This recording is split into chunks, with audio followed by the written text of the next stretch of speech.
Let's go to Canberra now. National Cabinet is set to decide this afternoon whether to lower the COVID isolation period to 5 days. Live to Trudy McIntosh. Trudy, the chances of this happening are pretty high, isn't it? It's all being pushed from New South Wales.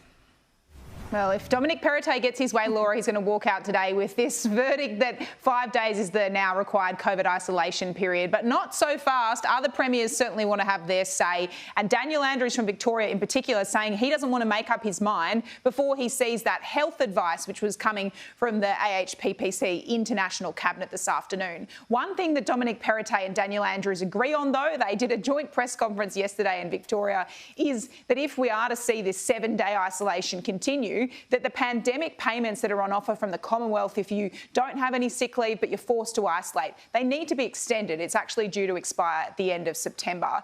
Now, the federal government, do they have the money to continue to pay for this? Well, the Treasurer, it says he doesn't want to preempt National Cabinet, but appears to indicate that this payment's not going to go on indefinitely. That kind of support can't go on forever, given the economic and fiscal situation that we've inherited. So there'll be a conversation about that, no doubt, at the National Cabinet. And again, I'm not keen to preempt it. He's not preempting it. It's something that we've been pushing here on AM Agenda as well. We asked David Littleproud about it. The $750 payment is currently extended to the 30th of September anyway, but Jim Chalmers certainly putting that on the table. We hope it is. Also, Trudy, one thing that hopefully is discussed is the fact that states actually don't require close contacts to isolate anymore. In some cases, that $750 payment is still going to close contacts. So hopefully we can sort that out. But look, the government has a fair bit on its agenda this week. The Jobs and Skills Summit. We've been talking about it for weeks. It's finally almost here. We're on the eve of it. We've seen the invite list. It's very union heavy, I've got to say.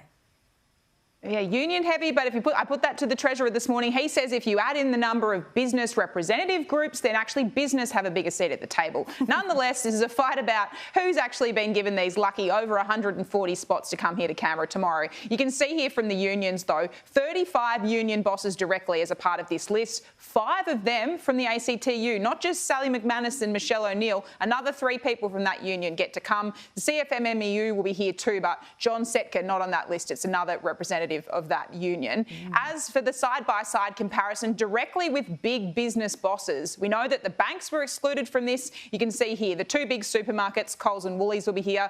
Wesfarmers, a pretty big contingent from the mining sector. Twiggy Forrest from Fortescue, the 2 bosses from Rio and BHP. Anthony Pratt, the big billionaire from Visy, will be in town, as will the Qantas boss Alan Joyce and Christine Holgate, who's now at the helm of Toll.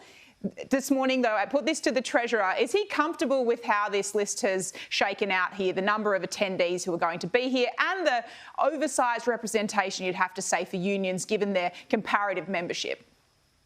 Let me tell you, putting together an invitation list like this is not the easiest task that we've ever undertaken.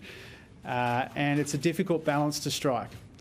And the heartening thing is that in a country like ours, there are hundreds, if not thousands, of people with a legitimate claim to be there. You've got to make some difficult decisions when you're putting together the invitation list. Have we got it perfectly right? Who knows? The criticism from the opposition is that this is just going to be a talk fest here in Canberra. Jim Chalmers indicating this morning, Laura, that by Friday afternoon, he plans to have a list of things that they can actually move forward on this calendar year. So Friday afternoon, that's when we'll know exactly what's come out of this summit.